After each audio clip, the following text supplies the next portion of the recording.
Welcome to your FanDuel Hurry Up. I'm Ariel Epstein, joined now by Tom Vecchio. Tom, how are you doing today? Good. NFL season's winding down. We have a solid NBA slate, really moving into the NBA grind. Let's get to it. So let's start with your studs. First on your list is Damian Lillard. Why?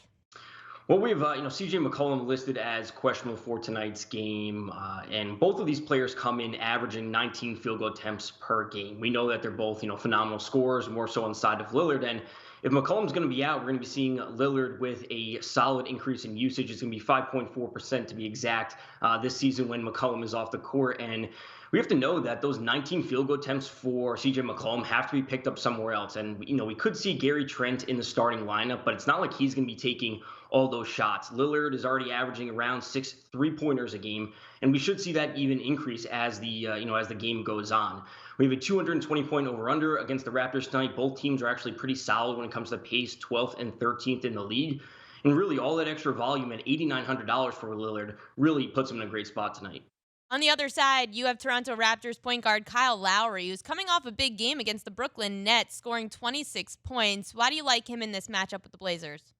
It's kind of the same situation. The Raptors have already ruled out Fred VanVleet for tonight's game, and it just means more usage and more shots for Lowry. And we have to adjust for not only Van Fleet being off the court this season or off the court for this game, but they still have Siakam out, they still have Norman Powell out, Marcus Gasol is still out, and with all those players off the court, Lowry sees a 9.5% increase in usage and is producing an extra 0.38 FanDuel points per minute.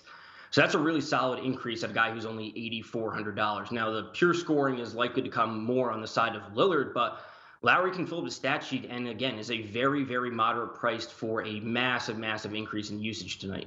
Lakers small forward LeBron James also on your list. How do you choose between him and Anthony Davis every night? That's a good question. We see Anthony Davis coming off of two back-to-back 70-point, games, which is phenomenal. The most recent game against Detroit, he had 70 FanDuel points or over 70 FanDuel points. He had 8 blocks, which really kind of boosts that up and might skew it a little bit. LeBron is almost $1,000 cheaper tonight, and I actually like the matchup for him. I would say a little bit better, not like Anthony Davis isn't in a good spot, but LeBron, listed as a small forward, like you said, is actually the starting point guard, lines up on the court at point guard, and it puts him in a good spot against the Knicks. They're giving up the seventh most FanDuel points per game to point guards this year at 48.3. LeBron is just so consistent this year, 1.32 FanDuel points per minute, and comes in with 7 straight games of a double-double or a triple-double. So we're locking in 50 FanDuel points from him basically every single night. And this matchup against the Knicks is something that he won't have any trouble with.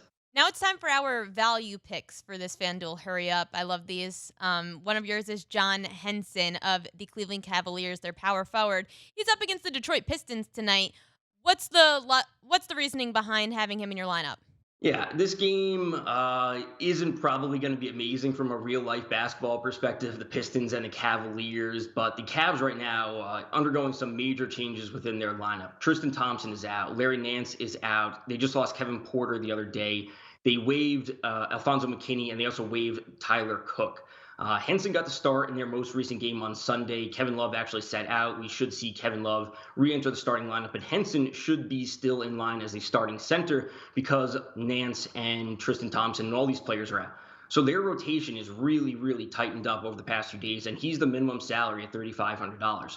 So we need, 17.5 FanDuel points out of him in order to reach 5x value, which is certainly very doable just because he has to play the minutes.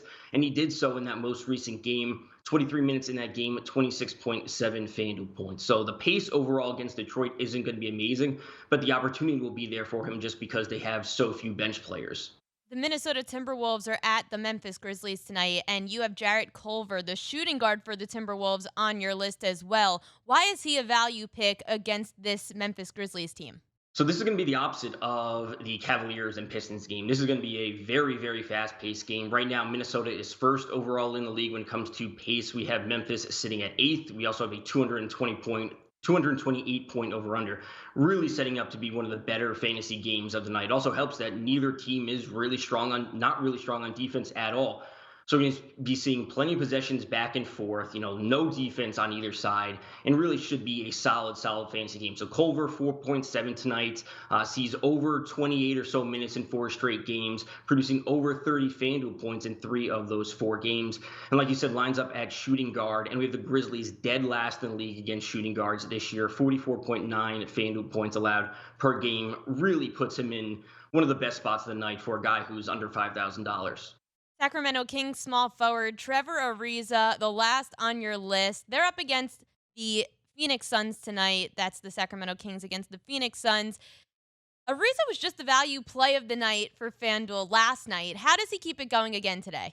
So he was in a good spot last night, and tonight it's probably going to be more of the same. And they have even more injuries. Marvin Bagley is still out. Rashawn Holmes left last night's game early, did not return. They're on the second night of a back-to-back. Dwayne Dedman still isn't playing after this trade request. So they have a ton of injuries right now, and their rotation is going to be massively changed. We could be seeing Harry Giles maybe get the start at center and Nemanja Bjelica get the start at power forward, and it just opens up so many minutes for Trevor Ariza. Went back and looked at the game flow logs from last night. He played the entire fourth quarter, along with his normal minutes in the first half, but he played the entire fourth quarter. He's taken about 9 field goal attempts per game, mostly known as a three-point shooter, and at $3,800 tonight, I mean, we're getting an immense value out of a guy who, on number fire, we have him projected for 31 minutes tonight. So there's a lot of value out of a guy under $4,000 who, kind of like Henson, just simply needs to play tonight because they have so many injuries. Those are Tom Vecchio's studs and value picks of the night. Tom, thanks for joining us. Have a good one. For your FanDuel Hurry Up, I'm Ariel Epstein. We'll be back here tomorrow with some of your best picks of the night.